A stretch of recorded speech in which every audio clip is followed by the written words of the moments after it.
Assalamualaikum warahmatullahi wabarakatuh. Perkenalkan, nama saya Devi Nurindasari. Saya dari kelas SI 6F Sistem Informasi IT Risk Management. Di sini saya akan menjelaskan mengenai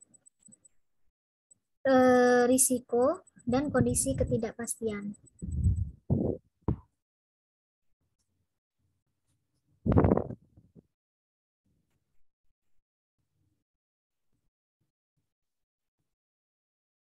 Jadi menurut Frank Knight yang dikutip dalam Robinson dan Berry tahun 1987, risiko yang menunjukkan peluang terhadap suatu kejadian yang dapat diketahui oleh pembuat keputusan yang didasarkan pada data historis dan pengalaman selama mengelola kegiatan usaha. Kemudian menurut Debertin tahun 1986, ia menyatakan bahwa kejadian berisiko adalah kejadian di mana peluang dan hasil dari kejadian tersebut dapat diketahui oleh pembuat keputusan. Risiko dapat pula diartikan sebagai kemungkinan kejadian yang merugikan. Menurut M, risiko ini merupakan peluang terjadinya hasil yang tidak diinginkan, sehingga risiko hanya terkait dengan situasi yang memungkinkan munculnya hasil negatif serta berkaitan dengan kemampuan memperkirakan terjadinya hasil negatif tersebut. Sering orang itu mempersamakan pengertian risiko dan peril dengan peril dan hazard. Ketiga istilah tersebut sangat berkaitan erat antara satu sama lain, tapi berbeda dalam pengertian. Untuk peril, peril adalah suatu peristiwa yang dapat menimbulkan kerugian, sedangkan hazard adalah keadaan yang dapat memperbesar kemungkinan terjadinya suatu peril. Untuk peril, yaitu bencana atau musibah, ini didefinisikan sebagai penyebab langsung terjadinya kerugian. Jadi orang-orang itu dapat mengalami kerugian atau kerusakan karena terjadinya berbagai perils atau bencana. Jadi bencana yang sering terjadi adalah seperti kecelakaan, kebakaran, kecurangan, tidak jujuran. Untuk hazard atau bahaya itu biasanya misalnya kebakaran yang berkobar di sebuah bengkel, itu adalah peril. Tapi mungkin sebelum kebakaran di tempat tersebut, terdapat kain-kain berlumuran minyak tanah berserakan di sekitar bangunan bengkel sebagai penyebab awal dari kebakaran tersebut. Untuk macam-macam risiko, yang pertama ada risiko berdasarkan sifat, di mana risiko spekulatif itu yang memang sengaja diadakan. Jadi agar di lain pihak dapat diharapkan hal-hal yang menguntungkan. Contohnya itu risiko yang disebabkan dalam hutang piutang, membangun proyek, pencucian, jual produk, dan sebagainya. Kemudian risiko berdasarkan dapat tidaknya dialihkan, yaitu dapat dipertanggungjawabkan sebagai objek yang terkena risiko kepada perusahaan asuransi dengan membayar sejumlah premi. Kemudian ada risiko berdasarkan asal timbulnya, yaitu risiko internal yang berasal dari dalam perusahaan itu sendiri. Misalnya risiko kerusakan peralatan kerja, kemudian risiko kecelakaan kerja, risiko manajemen, dan sebagainya.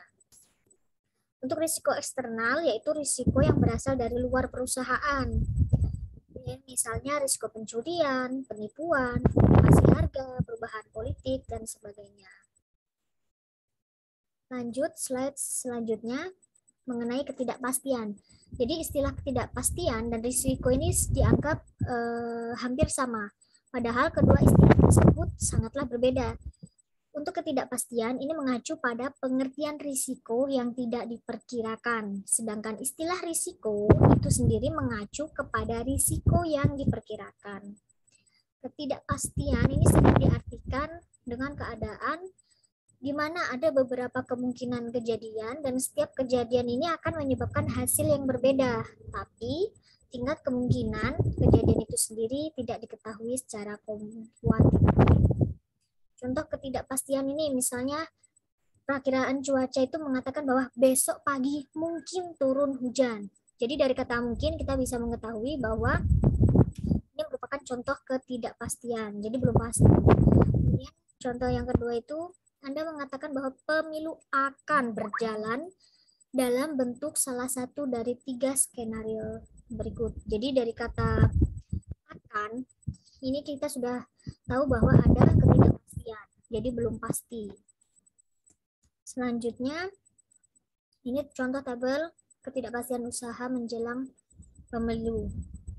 Ini skenarionya aman, ada gangguan kecil, pemilu gagal. Ini masih diperkirakan penjualannya 500 miliar, 400, dan ini labanya. Kemudian tingkat ketidakpastian. Yang pertama itu ada ketidakpastian sangat tinggi. Jadi di mana ketidakpastian yang tidak ada. Hasil bisa diprediksi dengan relatif pasti. Contohnya kita bisa memprediksi dengan pasti bahwa bumi mengitari matahari selama 360 hari di 1 tahun. Ini adalah ketidakpastian yang sangat tinggi. Untuk yang ketidakpastian objektif, tingkatan selanjutnya, ini adalah contohnya dadu. Jadi jika kita melempar dadu, kan ada 6 kemungkinan. Ada antara angka 1, 2, 3, 4, 5, dan 6. Jadi kita bisa menghitung probabilitasnya masing-masing angka untuk keluar, yaitu 1/6. Untuk ketidakpastian subjektif, ini mengandung pengertian psikologis, yaitu suasana pemikiran yang diliputi keraguan atau kesadaran akan kurangnya pengetahuan mengenai hasil dari suatu peristiwa. Ketidakpastian sangat tidak pasti. Ini jelas-jelas sulit untuk diprediksi. Contohnya eksplorasi angkasa.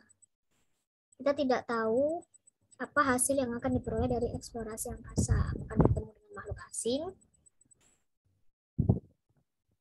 Kemudian ada tabel perbedaan risiko dan ketidakpastian. Untuk risiko, ini jenis subjeknya yang tidak kuantitatif. Untuk ketidakpastian, ini ukurannya kuantitatif, yaitu ukuran empiris. Untuk risiko tidak dapat mengukur fluktuasi dengan probabilitas, tetapi sedangkan ketidakpastian ini dapat mengukur kemungkinan nilai suatu kejadian dengan fluktuasi. Untuk risiko, tidak ada data pendukung mengukur kemungkinan kejadian, sedangkan ketidakpastian ada data pendukung untuk mengenai kemungkinan kejadian. Yang terakhir, di risiko ada unknown and quantified outcomes. Sedangkan ketidakpastian ini unknown but and quantified outcomes. Baiklah, cukup sekian yang dapat saya sampaikan mengenai materi risiko dan kondisi ketidakpastian. Apabila ada salah kata, saya mohon maaf. Saya akhiri. Wassalamualaikum warahmatullahi wabarakatuh.